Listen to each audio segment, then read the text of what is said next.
આ જ્ઞાનનું જે અધિકરણ છે તે આત્મા છે, બે પ્રકારનું છે, એક પરમ આત્મા અને બીજો છે જીવાત્મા. એટલે આ પરમાત્મા એ ઈશ્વર એટલે કે શાસન કરનાર છે, સર્વજ્ઞ છે અને એક જ છે. તદ્વિવિધ કહ્યું ને, જીવાત્મા પ્રતિ શરીરમ ભિન્ન. અને જીવાત્મા કેવો છે? પ્રત્યેક શરીરમાં જુદો હોય છે અને તે વિભુ છે. વિભુ એટલે વ્યાપક.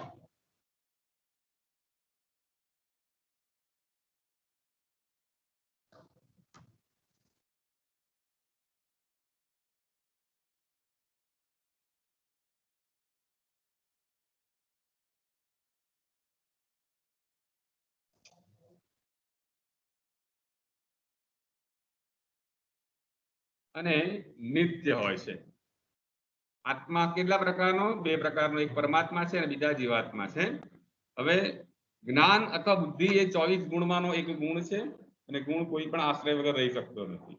જ્ઞાન નામનો ગુણ પણ કોઈ જગ્યાએ રહેવા માટે જોઈએ ને, તો જ્ઞાન ક્યાં રહે છે? મનમાં નથી રહેતું કે ઇન્દ્રિયમાં નથી રહેતું, એ જ્ઞાન આત્મામાં રહે છે. એટલે એ જ્ઞાનને રહેવા માટે, એ ગુણ, જ્ઞાન રૂપી ગુણને રહેવા માટે આત્મા રૂપી દ્રવ્યની કલ્પના કરવામાં આવેલી છે અને આત્મામાં એ જ્ઞાન સમવાય સંબંધી રહે છે. તેથી આત્માનું લક્ષણ આપ્યું, જે દ્રવ્યમાં જ્ઞાન સમવાય સંબંધી રહે તે આત્મા છે. ઉત્પન્ન થતા તમામ કાર્યનો આશ્રય કોણ છે? આગળ વાત કરી તે પ્રમાણે કાળ અને દિશા છે. તેથી જો આપણે એમ કહીએ કે ઉત્પન્ન થતું જ્ઞાન એનો આશ્રય બને છે તો તે આત્મા છે, એવું કહીએ તો શું થાય? એમ કાર્ય, કાર્યનો જે આશ્રય બને તે આત્મા. તો આ લક્ષણ કાળ અને દિશાને પણ લાગુ પડી જાય. ખાલી એટલું જ કહીએ કે જ્ઞાન રૂપી કાર્યનો જે આશ્રય બને તો આ લક્ષણ દિશા અને આત્મા કાળને પણ લાગુ પડી જાય. પરંતુ ઉત્પન્ન થતું જ્ઞાન રૂપી કાર્ય એ કાલ દ્રવ્યમાં કાલિક સંબંધી રહે છે, ત્યાં સમય સંબંધી નથી રહેતું. અને દિશામાં દેશિક સંબંધી રહે છે, જ્યારે એમાં જ્ઞાન સમવાય સંબંધી રહે છે. પરમાત્મામાં કે આત્મામાં જ્ઞાન કેવી રીતે રહે છે? સમવાય સંબંધી. આમ જ્ઞાનના અધિકરણનો કાળ, દિશા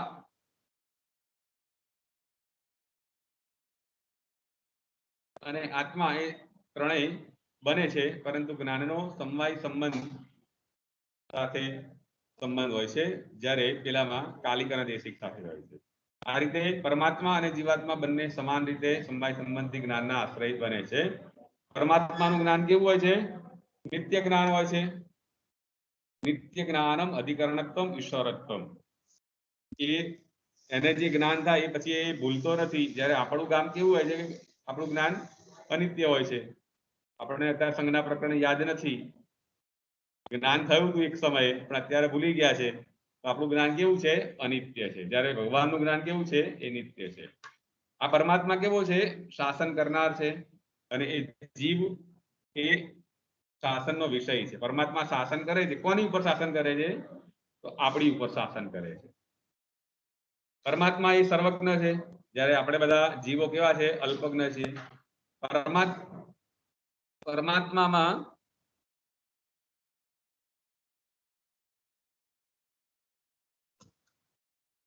પરમાત્મા એક જ છે,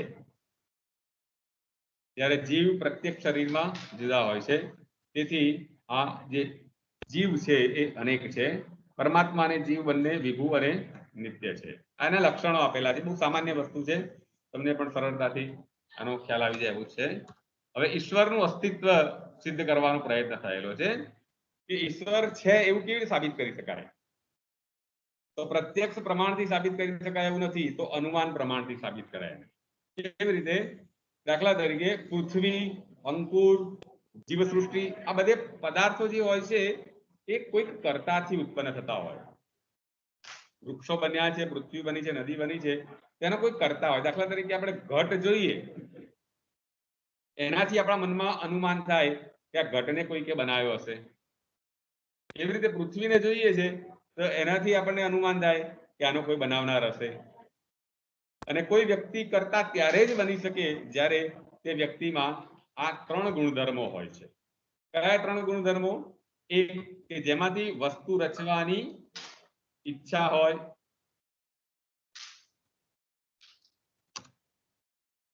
તે ઉપાદાન કારણનું પ્રત્યક્ષ જ્ઞાન હોય. જેમાંથી વસ્તુ રચવાની હોય એવા ઉપાદાન કારણનું પ્રત્યક્ષ જ્ઞાન હોય. દાખલા તરીકે મારે ઘડો બનાવવો છે, પણ મને ખબર જ ના હોય કે ઘડો શેમાંથી બનવાનો છે.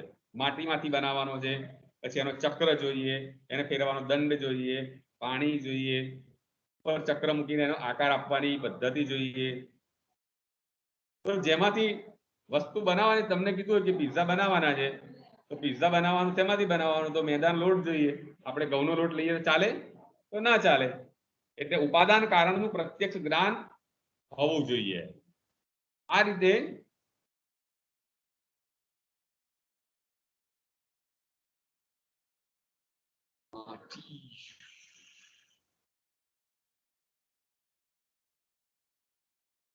ઘટનું ઉપાદાન કારણ માટીનું પ્રત્યક્ષ જ્ઞાન એને હોય છે. એવી રીતે અમુક બીજી વસ્તુ છે કઈ, અમુક વસ્તુ રચવાની ઈચ્છા જોઈએ.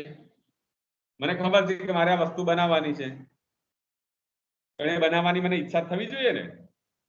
તમને ખબર આવડતું હોય બધું, મમ્મીને ઢોસા બનાવતા આવડતું હોય, પણ ઢોસા બનાવવાની ઈચ્છા થવી જોઈએ ને. એને જ્ઞાન છે કે કેવી રીતે ઢોસા બનાવાય છે, પરંતુ રચવાની ઈચ્છા જોઈએ. અને ત્રીજું સ્મૃતિ. ખાલી ઈચ્છાથી પણ ના થાય, ખાલી એ વસ્તુના જ્ઞાનથી પણ ના થાય. કેટલાક માણસોને જ્ઞાન બધું હોય, પણ એ જ્ઞાનનો સંગ્રહ કરી રાખી કોઈને વહેંચે નહીં. રચવાની ઈચ્છા થાય, જ્ઞાન પણ છે, પણ પછી ઈચ્છા કરીને બેસી રહેવાય તો ના, પછી એને પ્રયત્ન કરવો પડે, એટલે કે રચના કરવી પડે. તો ઈશ્વરને જગતના ઉપાદાન કારણનું સૂક્ષ્મતમ પરમાણુનું જ્ઞાન હોય છે. સૂક્ષ્મતમ પરમાણુને જે પ્રત્યક્ષ રીતે જોવે છે. આપણે પરમાણુને પ્રત્યક્ષ રીતે જોઈ શકીએ છીએ? નથી જોઈ શકતા. આપણે પાણી બનાવી શકીએ છીએ? નથી બનાવી શકતા. કેમ? કારણ કે આપણને પરમાણુનું જ્ઞાન નથી, એટલા માટે. પછી ઈશ્વર સર્વજ્ઞ હોય છે, એટલે એ રીતે એ પણ સૂચિત થાય છે. બીજું, ઈશ્વરને જગત રચવાની ઈચ્છા થાય છે, અને પછી ઈશ્વર તરત જ જગત રચવાનો પ્રયત્ન કરે છે. આમ ઈશ્વર જગતના કર્તા તરીકે સિદ્ધ થાય છે. જે જગતના કર્તા હોય તે જ સર્વશક્તિમાન હોવા જોઈએ. નહીં તો આવું જગત એ રચી શકે નહીં. સુખ દુઃખ વગેરે આશ્રય બનવું એ જીવનું લક્ષણ છે. જેમ કોઈ કરતા વિના એકલી કુહાડી લાકડું કાપવાનું કાર્ય કરી શકતી નથી, એવી રીતે જીવાત્મા રૂપી કરતા વિના આંખ વગેરે ઇન્દ્રિયો એકલી જોવાનું કાર્ય કરી શકતી નથી. આમ જીવાત્માનું સ્વતંત્ર અસ્તિત્વ સિદ્ધ થાય છે. જેવી રીતે પરમાત્મા છે, એવી રીતે જીવાત્મા પણ છે. બરાબર છે? આંખો વગેરે હોય એકલી, પણ અંદર જીવાત્મા ના હોય તો એ જ્ઞાન પ્રાપ્ત નહીં કરી શકે. બરાબર છે? હવે આ જીવનું પરિમાણ કેવું છે, આત્માનું પરિમાણ માપ કેટલું છે, કેટલા માપનો છે? 1 ફૂટ 2 ફૂટ 3 ફૂટ? તો ત્યાં 1 ફૂટ 2 ફૂટની વાત નથી. કારણ કે આપણે આગળ જોઈશું પરિમાણ. તો પરિમાણ કેટલા પ્રકારના આપેલા છે? 4 જ પ્રકારના પરિમાણ આપેલા છે: સૂક્ષ્મ અને વિભુ, મહત, દીર્ઘ અને હ્રસ્વ.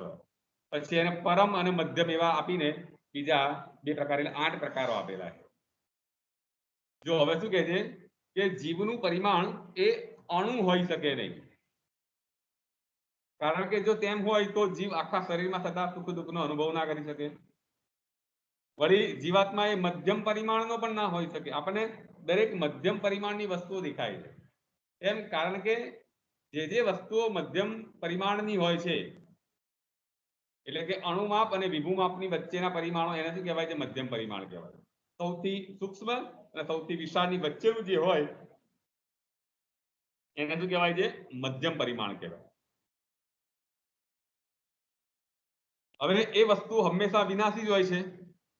અત્યંત સૂક્ષ્મ હોય એનો નાશ ના થાય, અને અત્યંત વિશાળ હોય એનો નાશ ના થાય. પણ વચ્ચેની જે વસ્તુ હોય બધાનો કેવો હોય? જન્મ પણ થાય છે અને મૃત્યુ પણ થાય છે. જીવાત્મા મધ્યમ માપનો હોય તો તે વિનાશી બની જાય.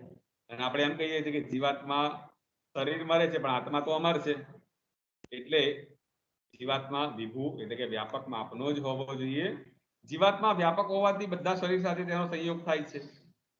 થાય છતાં બધા શરીરમાં સુખ દુઃખ તે ભોગવતો નથી. કોઈકને કલ્પના થાય કે વ્યાપક છે, તો આકાશની જોડે આપણા બધાનો સંયોગ થાય છે. તો મારા જીવાત્મા જો વ્યાપક હોય આકાશની જેમ, તો તમારા જીવાત્મા જોડે પણ એનો સંપર્ક થવો જોઈએ. તમે જે સુખ અનુભવો છો એનો અનુભવ મને પણ થવો જોઈએ. જે દુઃખ અનુભવો છો એનું જ્ઞાન મને પણ થવું જોઈએ. પણ એવું થતું નથી. કેમ? એનું કારણ શું કહે છે? કારણ કે સુખ દુઃખ એ પોતે ભોગવતો નથી, કારણ કે સુખ દુઃખ તો કોણ ભોગવે છે? મન ભોગવે છે. આપણે આગળ કહ્યું હતું ને કે મનને કારણે આપણને સુખ કે દુઃખનો અનુભવ થાય છે. એટલે પ્રત્યેક શરીરમાં અણુ પરિમાણનું રહેલું એવું આત્મા વિભૂ છે, વિશાળ છે, પણ મન કેવું છે? અણુ પરિમાણનું છે. એ જુદું હોય છે, એટલે આપણને બીજાના સુખ દુઃખનો અનુભવ નથી થતો. જીવાત્માઓ અનેક હોય છે, તેથી અનેક જીવાત્માઓમાં અને પરમાત્મામાં રહેતી આત્મતત્વ નામની જાતિ સ્વીકારવામાં આવેલી છે. આકાશ, કાળ, દિશા અને આત્મા એ ચાર અમૂર્ત દ્રવ્યોમાં પ્રથમ ત્રણ એટલે કે પ્રત્યેક એક એક હોવાથી આત્મા અનેક છે ને એટલે એની જાતિ માનવામાં આવેલી છે. આકાશ, કાળ, દિશા એ એક જ છે, એટલે એની જાતિ નથી માનેલી. આકાશત્વ એવી જાતિ માનવામાં આવતી, પરંતુ કેટલીક વાર આત્મા અનેક હોય, આત્માની જાતિ માનવામાં આવેલી છે. ભલે કે જે કણાદ સૂત્રોમાં ઈશ્વરનો નિર્દેશ ન કર્યો હોય, પરંતુ પ્રશસ્તવાદ ભાષ્યમાં સૃષ્ટિના સર્જક અને સંહારક તરીકે ઈશ્વરનું પ્રતિપાદન કરેલું છે. વળી ગૌતમ મુનિએ ન્યાય સૂત્રમાં સૃષ્ટિના કારણ તરીકે ઈશ્વરનું પ્રતિપાદન કરેલું છે. ન્યાય સૂત્ર કહે છે કે સામાન્ય પુરુષના કર્મ પ્રાયઃ નિષ્ફળ જતા હોય છે. આપણે જે કામો કરીએ છીએ કેવા હોય છે? એ ક્યારેક સફળ પણ થાય અને ક્યારેક નિષ્ફળ જતા. તેથી એવા કર્મોથી સૃષ્ટિ રચવી શક્ય નથી. સૃષ્ટિ રચના કોણ કરી શકે? કે જેના તમામ કાર્યો સફળ થતા હોય તેથી સૃષ્ટિનું કાર્ય ઈશ્વર જ છે. આમ ન્યાય વૈશેષિક દર્શનમાં ઈશ્વરનો સ્વીકાર કરવામાં આવેલો છે. ઈશ્વરમાં બુદ્ધિ એટલે કે જ્ઞાન, ઈચ્છા અને પ્રયત્ન એ વિશેષ ગુણ છે, જ્યારે સંખ્યા, પરિમાણ, પૃથકત્વ, સંયોગ, વિભાગ એ ઈશ્વરમાં રહેતા સામાન્ય ગુણો. આ ચાર છે ને એ વિશેષ ગુણો છે અને બીજા છે સામાન્ય ગુણો છે. બીજી બાજુ જીવાત્મામાં કેવું છે? બુદ્ધિ, સુખ દુઃખ, ઈચ્છા, દેશ, પ્રયત્ન, ધર્મ અને ભાવના એ વિશેષ ગુણો છે અને સંખ્યા 5 એ જીવાત્માના સામાન્ય ગુણો છે. આટલું જ્ઞાનાધિકરણ આત્મામાં છે. હવે છેલ્લું જે દ્રવ્ય છે એ કયું છે? મન છે. સુખાદિ ઉપલબ્ધિ સાધનમ ઇન્દ્રિયમ મન. સુખ વગેરેનું સુખાદિ લખ્યું ને એટલે સુખ વગેરેનું જે ઉપલબ્ધિ એટલે કે જ્ઞાન મેળવવાનું જે સાધન છે તે કોણ છે? મન છે. અને આ મન કેવું છે? તે પ્રત્યેક જીવાત્મામાં એક એક એટલે કે નિયત હોવાથી અનંત છે. તચ્ચ પ્રત્યાત્મ નિત્યત્વાદ અનંતમ. પરમાણુ રૂપમ નિત્યમ છે. પરમાણુના કે અણુના સ્વરૂપ વાળું છે. નાનું માપ કીધું ને, એનું માપ કેવું છે? એનું પરમાણુ જેવું છે અને એ કેવું છે? નિત્ય છે. હવે મનનું લક્ષણ કેવું આપ્યું છે? કે સુખ દુઃખ, ઈચ્છા વગેરેનો જે અનુભવ કરવામાં સાધનરૂપ બને, એ પોતે અનુભવતું નથી, પણ એમાં સાધન બને છે. એ ઇન્દ્રિય છે, તે મન છે. સામાન્ય રીતે ઘટપટ જેવા બાહ્ય પદાર્થોનું જ્ઞાન ચક્ષુ વગેરે બાહ્ય ઇન્દ્રિયોથી થાય છે, પરંતુ બહાર પડેલા ઘટ સાથે આંખ જોડાય, બીજી બાજુ એ આંખ મન સાથે જોડાય અને મન સાથે આત્માનો સંયોગ હોય ત્યારે આપણને ઘડાનું જ્ઞાન થાય છે. આપણે જે પેલો ચાર્ટ દોર્યો હતો ને, એ જ વાત અહીંયા મનના લક્ષણમાં કરી. આપણે ત્યારે ઇન્દ્રિયનું લક્ષણ કર્યું હતું, એટલે એની સાથે મન જોડાયેલું હતું. અહીંયા મનમાં લક્ષણ આવે તો ઇન્દ્રિયની વાત આવે છે. આમ બાહ્ય પદાર્થોનું જ્ઞાન મેળવવા માટે મન એ બાહ્ય ઇન્દ્રિયોને મદદ કરે છે, પરંતુ સુખ દુઃખ, ઈચ્છા, દેશ વગેરે ભાવોનો અનુભવ ચક્ષુ, શ્રોત્ર વગેરે બાહ્ય ઇન્દ્રિયો દ્વારા થઈ શકતું નથી. ફક્ત ઇન્દ્રિયો દ્વારા ના થાય. આ સુખાદી ભાવોનો અનુભવ કોણ કરે છે? એ મનના સાધનથી જ થાય છે. આમ સુખાદીનો અનુભવ કરવામાં સાધનરૂપ બનતી ઇન્દ્રિય છે મન.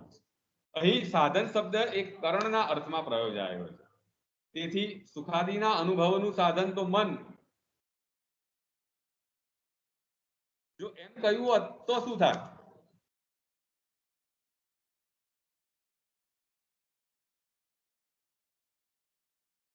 તો એટલું કહ્યું હોત તો ચાલે જ, પણ ઇન્દ્રિય શબ્દો પ્રયોગ ન કર્યો હોત તો પણ અર્થ સ્પર્શ થઈ, છતાં પણ મન એ ઇન્દ્રિય નથી એવા મતનું ખંડન કરવા માટે મનને પણ ઇન્દ્રિય છે એમ દર્શાવવા માટે ઇન્દ્રિય શબ્દ મૂકેલો છે. પ્રશસ્ત બાદ ભાષ્યમાં મનને કરણ અથવા અંતઃકરણ એટલે અંદરનું સાધન કહેલું છે. ગૌતમ મુનિના ન્યાય સૂત્રમાં 5 ઇન્દ્રિય ગણાવેલી છે, પણ મનને સ્પષ્ટ રીતે ઇન્દ્રિય કહ્યું નથી. પરંતુ આ ન્યાય સૂત્ર ઉપરના ભાષ્યમાં મનનો ઇન્દ્રિય તરીકે સ્પષ્ટ નિર્દેશ કરેલો છે. ચક્ષુ વગેરે ઇન્દ્રિયો ભૌતિક છે અને તે દરેકના વિષય નિશ્ચિત છે, જ્યારે મન ભૌતિક નથી. અને તે સર્વ પદાર્થો તેના વિષય બની શકે છે. વેદાંતમાં મનને ઇન્દ્રિય તરીકે નો સ્વીકાર કર્યો નથી. મન એ સંકલ્પ વિકલ્પના સ્વરૂપવાળી અંતઃકરણની એક વૃત્તિ છે એવું માનેલું. એને સાધન નથી માન્યું, પરંતુ એક પ્રકારની વૃત્તિ છે. ગમે તે હોય પણ તર્ક સંગ્રહમાં સ્પષ્ટ રીતે મનને ઇન્દ્રિય કહેલું છે. હવે આ ઉપલબ્ધિ એટલે સાક્ષાત્કાર અથવા અનુભવ. આગળ આપણે જોયું હતું એ રીતે જીવાત્માઓ અનેક છે. પ્રત્યેક જીવાત્મામાં એક એક મન રહેલું છે અને આ મનમાં પ્રત્યાત્મ નિયતત્વાત, આ નિયત શબ્દનો અર્થ આવશ્યક એવો અર્થ કરેલો છે. મનનો અર્થ શું કરેલો છે?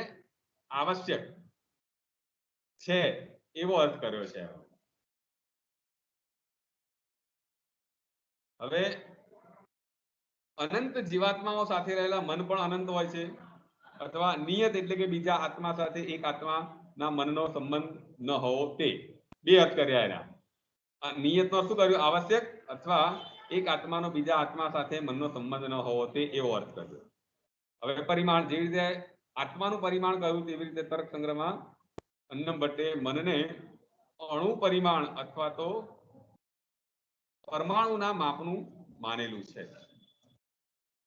અને જે મધ્યમ પરિમાણનું માનીએ, હવે પ્રશ્ન કયો થાય કે જો એને મધ્યમ પરિમાણનું માનવામાં આવે, મનને મધ્યમ પરિમાણનું માપવામાં, તો કારણ કે આપણે શું કહ્યું હતું કે વિનાશી બની જાય છે, અને અણુ માપવાળી અને વિભુ માપવાળી વસ્તુઓ સિવાયની મધ્યમ માપવાળી તમામ વસ્તુઓ કેવી છે? વિનાશી છે. તો જન્મ જન્માંતરના જે સંસ્કારો સંગ્રહીને જીવાત્મા સાથે આવજા કરે છે એવા મનને તમારે નિત્ય જ માનવું પડે. આ રીતે મન નિત્ય બને છે. આ માટે કાં તો એ અણુ અત્યંત સૂક્ષ્મ માપનું હોય, અથવા તો એને વિભુ એટલે કે વ્યાપક પરિમાણનું માનવું પડે. તર્ક સંગ્રહમાં પરમાણુ સ્વરૂપ અથવા તો અણુ માપ વાળું માનેલું છે. હવે મનને જો વિભુ પરિમાણ વાળું માનીએ તો પ્રશ્ન ક્યાં થાય એ વાત કરે છે. કેવી રીતે કે દીપિકા ટીકામાં એવું કહ્યું છે કે આત્મા તો વિભુ માપનું છે જ. જોજો બરાબર, અહીંયા ધ્યાનથી સાંભળજો. આત્મા તો વિભુ એટલે કે વ્યાપક માપનું છે જ. હવે જો મનને પણ વિભુ એટલે કે વ્યાપક માનનું માની લઈએ તો શું થાય કે બે વિભુ વસ્તુઓનો સંયોગ ક્યારેય ના થાય. કારણ કે એક એવી વિચિત્ર રીતે વૈશેષિક દર્શન એવું માને છે કે બે વિભુ દ્રવ્યોનો સંયોગ થતો નથી. બે વિભુ દ્રવ્યોનો સંયોગ થતો નથી. દીપિકા ટીકામાં એક એવી દલીલ કરી છે કે જે ધારો કે બે વિભુ દ્રવ્યોનો સંયોગ થાય છે એવું માનીએ તો આત્મા અને મન બંને નિત્ય છે, તેમજ વિભુ હોવાથી શું થાય કે તેનો સંયોગ પણ નિત્ય બને. બરોબર, શાંતિથી સાંભળજો કે મન પણ વિભુ છે, આકાશ પણ વિભુ છે અને આત્મા પણ વિભુ છે એવું માનીએ તો મન અને આત્માનો સંયોગ છે એ પણ નિત્ય થાય, કારણ કે બંને નિત્ય છે એટલે. હવે જો આવું નિત્ય થાય, મન અને આત્માનો સંયોગ નિત્ય થાય, તો શું થાય કે જીવાત્માને ક્યારેય સુષુપ્તિ અવસ્થાનો અનુભવ ના થાય. મનને જો વ્યાપક માનવામાં આવે તો શું થાય? જીવાત્માને એટલે કે આપણને ઊંઘ ક્યારેય ના આવે. આપણને શાંતિની ઊંઘ આવે જ નહીં ક્યારે. આપણે વાત કરી હતી ને કે માણસને પહેલી કેવી આવે છે? સ્વપ્ન અવસ્થા, જાગૃત અવસ્થા, પછી સ્વપ્ન અવસ્થા, પછી સુષુપ્તિ અવસ્થા અને ચોથી તુર્ય અવસ્થા. હવે જો મનને તમે વિભુ માનો તો શું થાય? તમને સુષુપ્તિનો અનુભવ ના થાય. સુષુપ્તિનો અનુભવ વખતે આપણે વાત કરી હતી કે મન કેવું છે? એ આત્મા જોડે જતું રહે છે અને ઇન્દ્રિયો જોડેનો સંબંધ એનો કાપી નાખે છે. એટલે આપણને કશું સંભળાતું નથી, દેખાતું નથી, ચખાતું નથી, સ્પર્શાતું નથી, અનુભવાતું નથી. આવું ક્યારે થાય કે જ્યારે મનનો ઇન્દ્રિય સાથેનો સંબંધ કટ થાય તો. હવે જો વ્યાપક માનો તો શું થાય કે આત્મા જોડે પણ છે અને ઇન્દ્રિય જોડે પણ છે, તો એનો સંબંધ જે કટ થવો જોઈએ ક્યારેય થાય નહીં. એવું છે. જો એના માટે શું કહ્યું? જો મન જ્યારે પુરીતત નામની હૃદય પાસેની એક નાડીમાં પ્રવેશે છે, હૃદય પાસે એક નાડી છે, એને શું કહેવાય છે? પુરીતત નામની નાડી. આ નામ યાદ રાખજો ખાસ, પુરીતત નામની નાડી. એ નાડીમાંથી પસાર, મેં તો ડૂબકી મારે છે તો પેલો નહીં આપણે વોટર પાર્કમાં આવે છે ને, રિસોર્ટમાં વોટર પાર્ક હોય છે, ત્યાં પેલી સ્લાઇડ હોય છે, સ્લાઇડમાં ત્યાં બેસો એટલે ભૂંગળામાંથી જઈ અને પાણીમાં પડીએ છીએ આપણે, જોયેલું છે ને બધા. આવી રીતે એ મન પેલા ભૂંગળામાંથી પસાર થઈને હૃદયરૂપી આકાશમાં ડૂબકી મારે છે. એટલે પુરીતત્વ નામની નાડીમાંથી પસાર થઈ અને જીવાત્મા સાથે એ સુષુપ્તિ અવસ્થાનો અનુભવ કરે છે. હવે જો મન વિભુ પરિમાણનું હોય તો શું થાય કે પુરીતત્વ નામની નાડીમાં પ્રવેશ પામ્યા પછી પણ પુરીતત્વ નાડીની બહાર પણ મન હોય છે, એવું પણ સાબિત થાય, કારણ કે વ્યાપક છે એટલે. અને બહાર આવેલા મનનો સંયોગ આત્મા સાથે ચાલુ રહે, પરિણામે સુષુપ્તિ અવસ્થાનો જીવાત્માને અનુભવ થાય નહીં. તેથી શું કર્યું, મનને અણુમાપનું માન્યું. જ્યારે મન અણુમાપનું માનો એટલે શું થાય કે પુરીતત્વ નામની નાડીમાં પ્રવેશે ત્યારે સુષુપ્તિ અનુભવાય, અને જ્યારે મન તે નાડીમાંથી બહાર નીકળે ત્યારે જ્ઞાન વગેરેની ઉત્પત્તિ થાય, એટલે જાગૃત અવસ્થાનો અનુભવ થાય. આ રીતે સિદ્ધ કર્યું કે મન એ અણુ પરિમાણ વાળું છે અને નિત્ય છે. આ દલીલમાં એમણે એક જગ્યાએ દોષ જોયેલો છે કે ભલે મન વિભુ ન હોય પણ આત્મા તો વિભુ માપનો છે, તેથી તે પુરીતત્વ નાડીમાં પણ હોય છે, તેથી મનનો આત્મા સાથેનો સંયોગ તો ચાલુ જ રહે છે. વળી મનને વિભુ વ્યાપક માનીએ તો મનમાં કોઈ પણ ક્રિયા સંભવી શકે નહીં.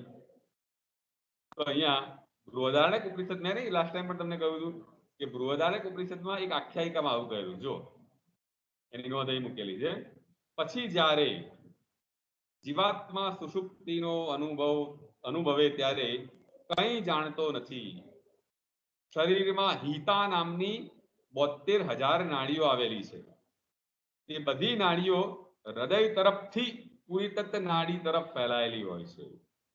હૃદયમાંથી પુરીતત્વ તરફ ફેલાયેલી હોય છે. તે નાડીમાંથી પસાર થઈને જીવાત્મા પુરીતત્વ નાડીમાં સૂઈ જાય છે.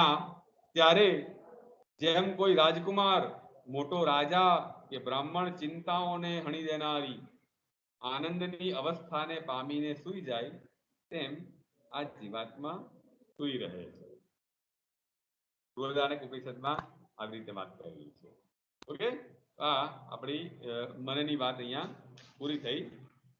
અને એક બીજું વસ્તુ અહીંયા પૂરું થયું. હવે અહીંથી શરૂઆત શેની થાય છે, અહીંથી એક નવી શરૂઆત થાય છે. એક ભાગ આપણો પૂરો થયો, બે ભાગ પૂરા થયા. એક પહેલા પદાર્થ લક્ષણ હતું અને અહીંયા બીજું લક્ષણ પૂરું થયું. કયું? હવે અહીંથી ત્રીજો ભાગ શરૂ થાય છે. કયો ત્રીજો ભાગ છે? એ ગુણ લક્ષણ પ્રકરણ.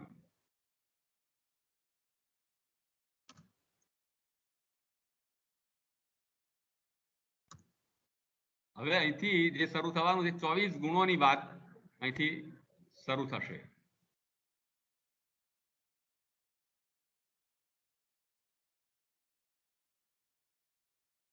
બરાબર છે. હવે દ્રવ્યોની વાત પૂરી કરી, પહેલા પદાર્થની વાત પૂરી કરી, પછી દ્રવ્યો 9 દ્રવ્યોની વાત પૂરી થઈ. હવે 24 ગુણોની વાત કરશે અને 24 ગુણોમાં જ આપણું તર્ક સંગ્રહ પૂરું થઈ જશે. 24 ગુણોમાં પાછળના તો આપણે જોઈ લીધા. ગુણ પછી કોણ આવે છે? કર્મ.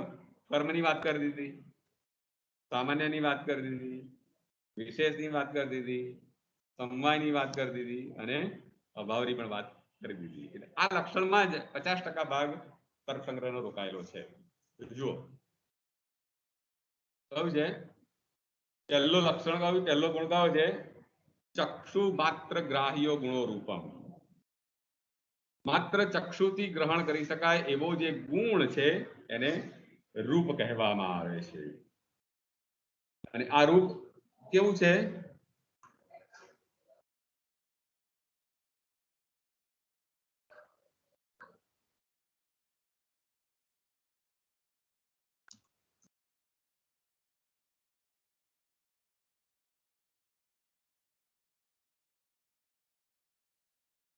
સાત પ્રકારનું રૂપ છે આ.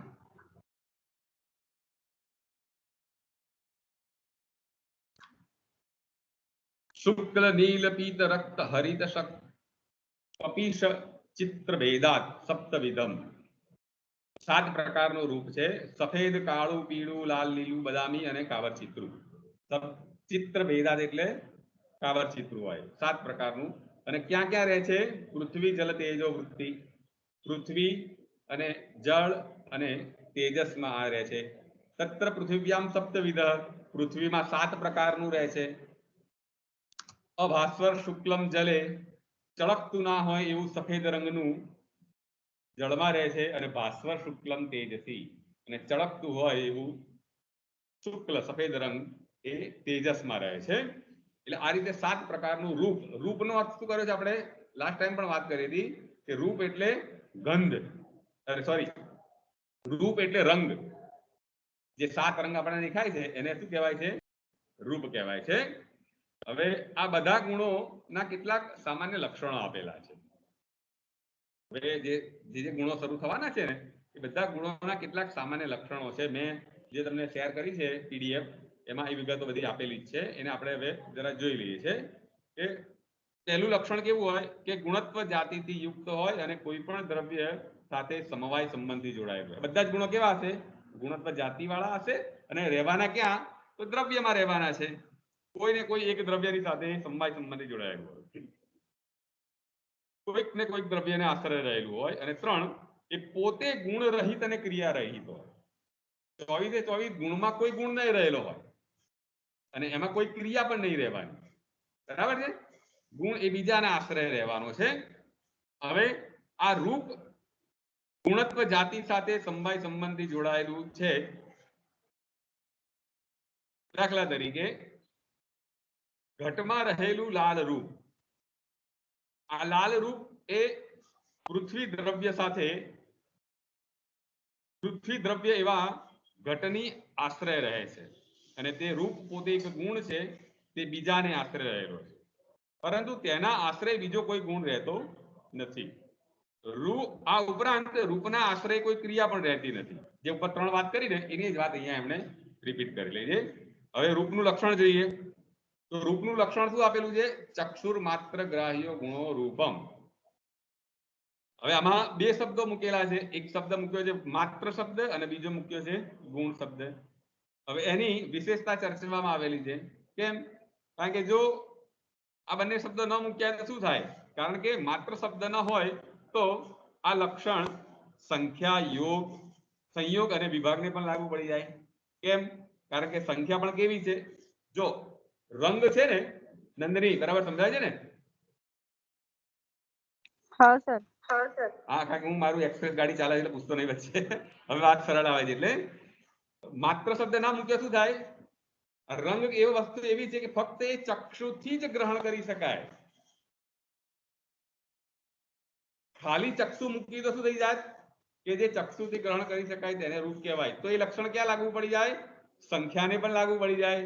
કારણ કે સંખ્યા પણ આંખથી દેખાય છે, સંયોગ પણ આંખથી દેખાય છે. ચોપડીના પુસ્તક જોડાયેલા છે એ પણ શેનાથી દેખાય છે? આંખથી દેખાય છે. વિભાગ છૂટા હોય એ પણ આંખથી દેખાય છે, તેને પણ લાગુ પડી જાય. પણ અહીંયા શબ્દ કયો મૂક્યો કે જે ફક્ત જ્યારે એ સંખ્યા કેવી છે એ ફક્ત આંખથી નથી દેખાતી, એ આંખની સાથે સાથે ત્વચાથી પણ અનુભવાય છે. એટલે લક્ષણ એને લાગુ નહીં પડે. કેમ? કારણ કે રંગ એ કેવો છે? એ ફક્ત ને ફક્ત આંખથી જ જોઈ શકાય છે. એટલા માટે માત્ર શબ્દ લખેલો છે. દાખલા તરીકે વાત કરી દીધી.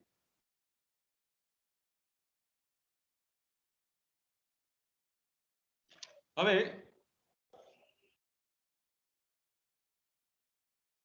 ગુણ શબ્દ મૂકેલો છે. એ શા માટે મૂક્યો? કારણ કે સફેદ, લાલ વગેરે રૂપના જે પ્રકારો માત્ર ચક્ષુથી જ જાણી શકાય છે, ત્વચા કે બીજી ઇન્દ્રિયો શબ્દોથી જાણી શકાતી નથી. અને એ શબ્દ મૂકવાથી, ગુણ શબ્દ મૂકવાથી લક્ષણ અતિવ્યાપ્ત થતું અટક્યું છે. કેવી રીતે? તો ગુણનું ગ્રહણ જે ઇન્દ્રિયથી થાય છે તે જ ઇન્દ્રિય દ્વારા તે ગુણની જાતિનું પણ ગ્રહણ થાય. તો ગુણત્વ જાતિ એટલે સામાન્યને આ લક્ષણ અતિવ્યાપ્ત થતું અટકી ગયું છે એવું વૈશેષિકો માને છે. અહીં રૂપનું ગ્રહણ આંખથી થાય છે, તેથી તેની જાતિનું ગ્રહણ પણ આંખથી જ થાય. આમ ચક્ષુ માત્રથી ગ્રહણ કરી શકાય તે રૂપ એવી વ્યાખ્યા હોય તો આ લક્ષણ રૂપ ઉપરાંત રૂપની જાતિને પણ લાગુ પડી જાય. પરંતુ વ્યાખ્યામાં ગુણ શબ્દ હોવાથી આ લક્ષણ તેની જાતિને લાગુ નહીં પડે, માત્ર રૂપને જ લાગુ પડશે. માત્ર ચક્ષુથી ગ્રહણ કરી શકાય તે ગુણ રૂપ કહેવાય. આ વ્યાખ્યામાં હજુ પણ દોષ રહેલો છે. કેમ? કારણ કે તેજસ અને દિવાલનો સંયોગ એક ગુણ છે. તેજનો પ્રકાશ પડતો હોય ને તે ગુણ છે અને તેનું ગ્રહણ માત્ર ચક્ષુથી જ થાય છે. આમ આ લક્ષણ રૂપ ઉપરાંત તેજસના સંયોગને પણ લાગુ પડી જાય. આ દોષ ટાળવા માટે કહેવામાં આવેલું છે કે લક્ષણમાં રહેલ ગુણ શબ્દનો અર્થ માત્ર ચક્ષુથી ગ્રહણ કરી શકાય તેવી જાતિથી યુક્ત હોય તેવો ગુણ કહેવાય. માત્ર ચક્ષુથી ગ્રહણ કરી શકાય રૂપત્વ જાતિ એક શેનાથી ગ્રહણ કરી શકાય છે? માત્ર ચક્ષુથી ગ્રહણ કરી શકાય તેને જ્યારે તેજસ અને દિવાલનો સંયોગ બાદ કરતા ફક્ત તેજસ અને દિવાલનો સંયોગ એક એવો છે કે જે ફક્ત ચક્ષુથી ગ્રહણ કરી શકાય. એના સિવાયના તમામ સંયોગો એવા છે કે જે ચક્ષુની સાથે સાથે આંખથી સ્પર્શથી પણ જાણી શકાય છે. જેમ કે પુસ્તક ટેબલનો સંયોગ, બરાબર છે. તેથી સંયોગત્વ જાતિનું ગ્રહણ પણ બે ઇન્દ્રિયોથી થાય છે. તેથી ચક્ષુ ગ્રહણ તે લક્ષણ ફક્ત રૂપને જ લાગુ પડશે.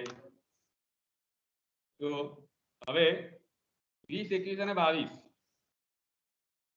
આ ત્રણે એક સાથે જોવાના છે. કેમ ત્રણે એક સાથે જોવાના છે? કારણ કે આ ત્રણે નું એક સરખું વર્ગીકરણ કરવામાં આવેલું છે.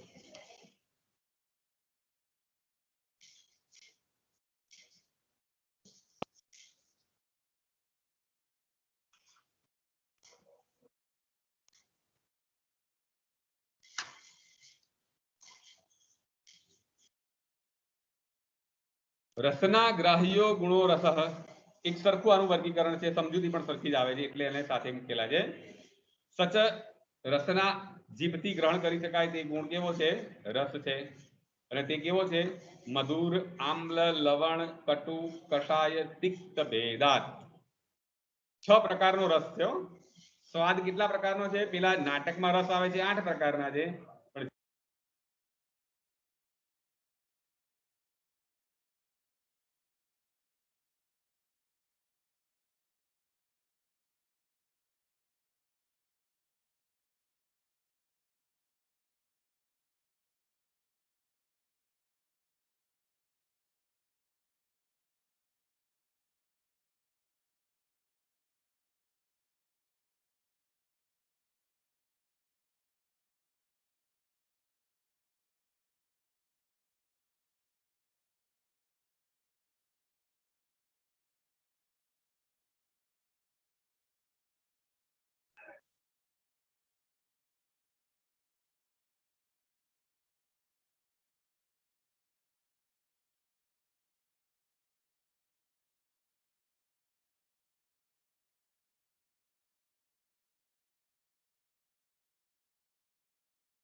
દીપા સંભળાય છે?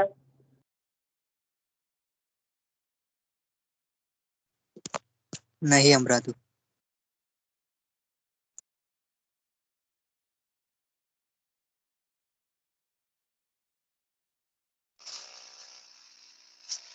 हेलो હલો નંદની અવાજ નહીં સર આવતો?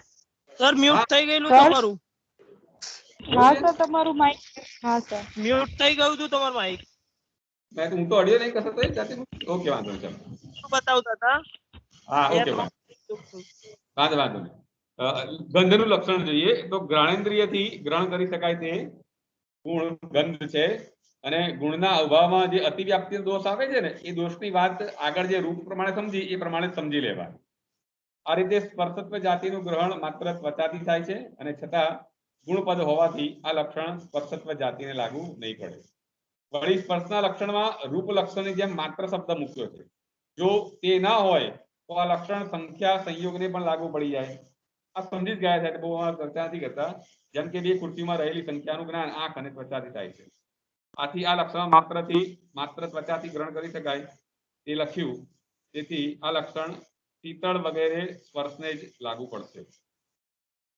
રૂપ અને સ્પર્શની વ્યાખ્યામાં માત્ર શબ્દ મૂક્યો છે પરંતુ રસ અને ગંધની વ્યાખ્યામાં મૂક્યો નથી. મેં કહ્યું તમને આગળ એટલે કારણ કે તે બંને ગ્રહણ કરનારી ઇન્દ્રિય રસના અને ગ્રહણેન્દ્રિય જ છે.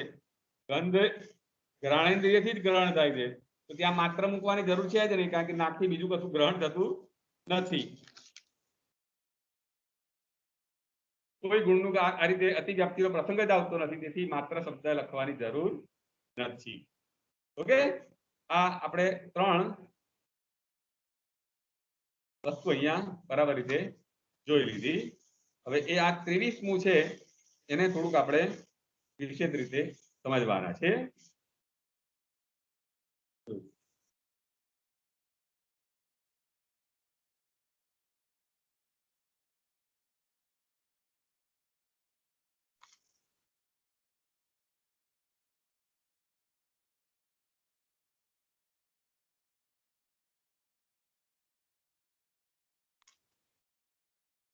રૂપાદિ ચતુષ્ટયમ પૃથિવ્યામ પાકજમ. આ ચાર ગુણો થઈ ગયા ને રૂપ રસ ગંધ અને સ્પર્શ. હવે આ ચારે ચાર જે ગુણો છે એ ચારે ચાર ગુણો પૃથ્વીમાં રહે છે. પૃથ્વીમાં ઉત્પન્ન થાય છે. કેવી રીતે ઉત્પન્ન થાય છે તો કે છે પાકજમ. રૂપ વગેરે ચાર ગુણોનો જે સમૂહ છે પૃથ્વીમાં પાકજથી ઉત્પન્ન થાય છે અને તે અનિત્ય હોય છે અને નિત્ય હોય છે. નિત્ય દ્રવ્યોમાં રહેતો હોય તો એ નિત્ય કહેવાય અને અનિત્ય દ્રવ્યોમાં રહેતો હોય તો એ અનિત્ય કહેવાય. પૃથ્વીના પરમાણુઓ નિત્ય છે જ્યારે ફળ ઘટ વગેરે રૂપે રહેલા પાર્થિવ દ્રવ્યો અનિત્ય છે. પરમાણુ રૂપે રહેલી નિત્ય પૃથ્વીમાં અને ઘટ વગેરે રહેલી અનિત્ય પૃથ્વીમાં રૂપ વગેરે ગુણો કયા રૂપ વગેરે તો રૂપ રસ ગંધ સ્પર્શ આ ચાર પાકના સંયોગથી ઉત્પન્ન થાય છે. તો આના સંયોગથી પાક અને પાકનો અર્થ શું કર્યો છે એ આપણે અહીંયા સમજવાના છે જાદુથી.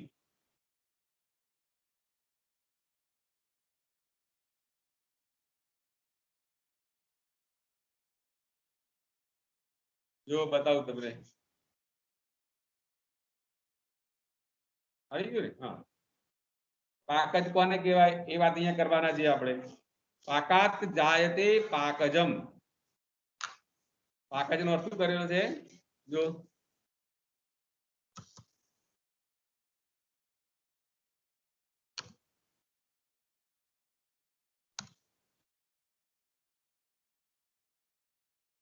પાકાત જાયતે પાકજમ. પાકાત એટલે તેનાથી પછી ધાતુમાંથી પાક શબ્દ બનેલો છે. કયા ધાતુમાંથી પછી ધાતુમાંથી પાક શબ્દ બનેલો છે. પચ એટલે રાંધવું. રાંધવું શેનાથી રંધાય અગ્નિ વડે રંધાય ને. અગ્નિમાં શું હોય છે ગરમી હોય છે એટલે પાકનો અર્થ ગરમી થાય છે. આ ચાર્ટ જોઈ લો એટલે સમજાઈ જશે. કાચી કેરી તમે જોયેલી છે બધાએ? સર ચાર્ટ તો દેખાતો નહીં. કેમ નહીં દેખાતો? આવી જાવ આવ્યો કે નહીં? ના પીપીટી આવી? નહીં દેખાતો સર. પીપીટી નહીં દેખાતી? ના બરાબર. અત્યાર સુધી બોલતા કેમ નહીં તમે? હવે દેખાય? ના. હવે હા દેખાય. હા સર દેખાય. ઓકે, કાચી કેરી જોયેલી છે બધાએ? હા સર. પાકી કેરી જોયેલી છે ને, કાચી કેરી પાકી કેરી. હવે જો આ 4 ગુણો છે, રૂપ રસ ગંધ સ્પર્શ. કાચી કેરી હોય એમાં સ્વાદ કયો હોય છે? લીલું રૂપ હોય છે, ખાટો સ્વાદ હોય છે, ખાટી ગંધ હોય છે, અને એનો સ્પર્શ કેવો હોય છે? કઠણ. બરાબર છે ને? આ કે ખોટું લખ્યું છે એમાં?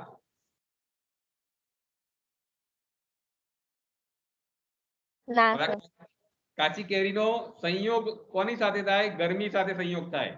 એટલે કાચી કેરીને ઘાસની અંદર મૂકી દો તમે, એટલે ગરમી થઈ. એ ગરમી થશે એનાથી આ 4 રૂપ રસ ગંધ સ્પર્શ બદલાઈ જશે એના, અને કેવા થઈ જશે? લીલું રૂપ હતું કેવું થઈ ગયું? પીળું થઈ ગયું. ખાટો રસ હતો એ કેવો થઈ ગયો? મીઠો થઈ ગયો. ખાટી ગંધ હતી એ મીઠી થઈ ગઈ, અને સ્પર્શ હતો એ કેવો થઈ ગયો? મૃદુ સ્પર્શ થઈ ગયો. તો આ 4 કાચી કેરી એ કોણ છે? પૃથ્વી છે, પાર્થિવ દ્રવ્ય છે. અને એમાં રૂપ વગેરે 4 કયા રૂપ વગેરે? તો રૂપ રસ ગંધ સ્પર્શ. કેવી રીતે બદલાય છે? ગરમીને કારણે બદલાય છે, પાકને કારણે બદલાય છે. જો લખેલું છે અહીંયા પચ ધાતુ. પચ ધાતુને ઘઈ પ્રત્યય લાગે એટલે પાક શબ્દ બને. બરાબર છે? ઓકે. રાંધવામાં પણ એવું જ હોય છે ને.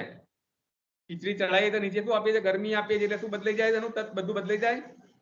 કડક ચોખા કેવા થઈ જાય? મોટા થઈ જાય, ઢીલા થઈ જાય, સ્વાદ બદલાઈ જાય, સુગંધ બદલાઈ જાય. ક્લિયર આટલું?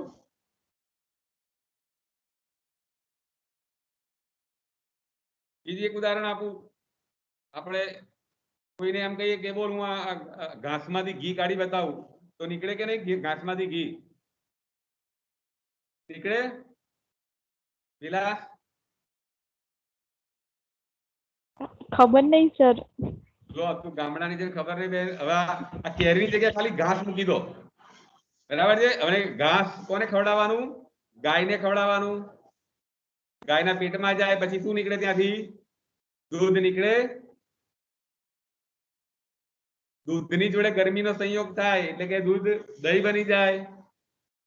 સ્વાદ બદલાઈ ગયો. દહીંને વલોવો એટલે ગરમી આવી. નંદની બરાબર છે ને? હા સર. વલોવી એટલે શું થાય છે? ત્યાં ગરમી આપીએ છીએ આપણે. દહીંને વલોવીએ એટલે એમાંથી માખણ નીકળે, એનો સ્વાદ બદલાઈ ગયો. માખણને ગરમ કરો એટલે ઘી બને. રૂપ રસ ગંધ સ્પર્શ બદલાઈ ગયા. એ ઘીને તમે ખાઓ, પેટમાં જાય એટલે પેટમાં પણ ગરમી છે, જઠરાગ્નિ. એટલે રંગ બદલાઈ જશે. ઘીમાંથી શું બને છે? લોહી બને છે. રૂપ રસ ગંધ સ્પર્શ બદલાઈ ગયા. હવે તમારા માટેનું આવ્યું. હવે એ લોહી ને ગરમીનો સંયોગ આપો. કેવી ગરમી? એટલે બુદ્ધિ. એટલે શું ઉત્પન્ન થશે? જ્ઞાન ઉત્પન્ન થશે. પરીક્ષામાં રિઝલ્ટ સારું ઉત્પન્ન થશે. ઓકે, ક્લિયર થઈ ગયું બધું જ? પરિશ્રમથી જ બધું પ્રાપ્ત થાય છે. અને પરિશ્રમમાં નહીં કહેતા કે પરસેવો પાડ્યા વગર કશું થાય નહીં. પરસેવો પાડો તો જ પ્રાપ્તિ થતી હોય છે. ઓકે, છે કોઈ પ્રશ્ન આમાં? એક વાત આમાં એડ કરવાની છે, એ તમને ફટાફટ હું મૂકી દઉં છું એટલે આપણું આખું આજનું વ્યાખ્યાન કમ્પ્લીટ થઈ જાય. આ રીતે માટીના કાચા ઘડાને પણ ભઠ્ઠીમાં મૂકતા તેના પણ રૂપ વગેરે બદલાય છે. કાચો કાળો ઘડો પાકો અને લાલ બને છે. વૈશેષિકો પ્રમાણે તેજસનો સંયોગ થતા કાચા ઘડાનો નાશ થાય છે અને તેનું પરમાણુમાં રૂપાંતર થાય છે. તેથી પરમાણુના કાળા રૂપનો નાશ થઈ તેમાં નવું રૂપ લાલ ઉત્પન્ન થાય છે. ત્યાર પછી તે રંગના પરમાણુઓના દ્વયણુકમાંથી નવો લાલ ઘટ ઉત્પન્ન થાય છે. વૈશેષિકો આવી પ્રક્રિયા સ્વીકારતા હોવાથી તેને પીલું પાકવાદી કહેવાય છે. પીલું એટલે પરમાણુ. પીલુંમાં તેજસનો સંયોગ થાય એટલે શું કહેવાય? પીલું પાકવાદી.